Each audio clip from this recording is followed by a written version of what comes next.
Detour traveling tapes. For the big concert, they put me on the lineup with the best of the best of the best, which was deep. They had, I think they expected 500 people. You know how many showed up to the hip hop show in Senegal, right?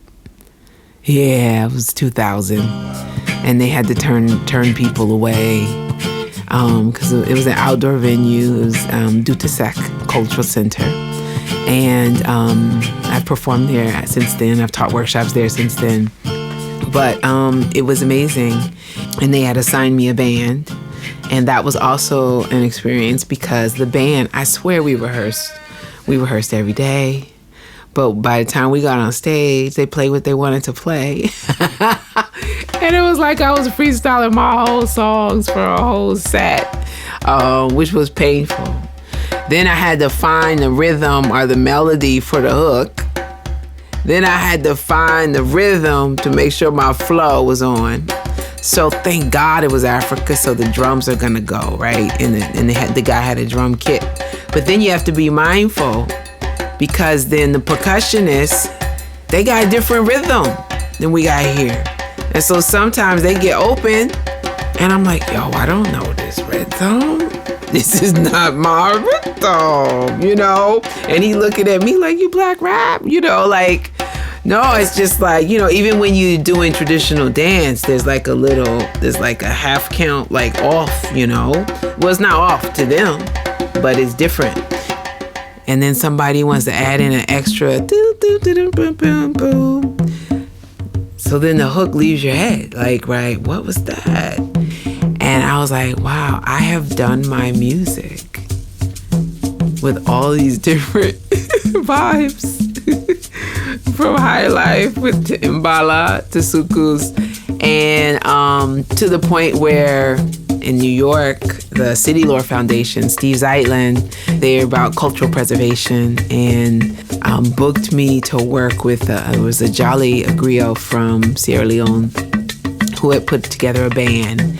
And there was a balafon player from Mali. There was a kora player from Gambia. And there was a guitarist from wherever. And so I realized I had become very comfortable playing with indigenous instrumentation and traditional music. And now it's my thing. It's my thing, yo. I love rapping to Congolese guitarists. I love, like, it just, especially if it's acoustic. And I freestyle with kora player or incanting player, and I absolutely love it. And when the press conference happened, it literally was like Barack was there or something. Like the people came out, the whole national press. There was radio, there was print, there was TV, there were cameras, and nobody prepared me. Like I had been in press conference before for hip hop, you know, when the C. Dolores stuff and all this stuff was happening. You know, there might be a few people, whatever. No, this was like the whole area was packed. All seats taken outdoor in the whole courtyard.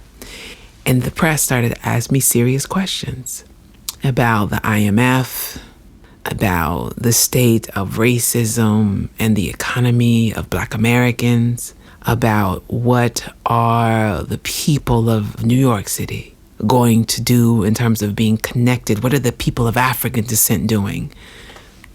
Yo, that was the most hardest thing. And I'm a trained competitive speaker. But it totally threw me. So I was performing, but inside I was like, oh, snap. Are they serious? And inside I was like, yo, I write poems and I write raps. Why are you asking me these questions?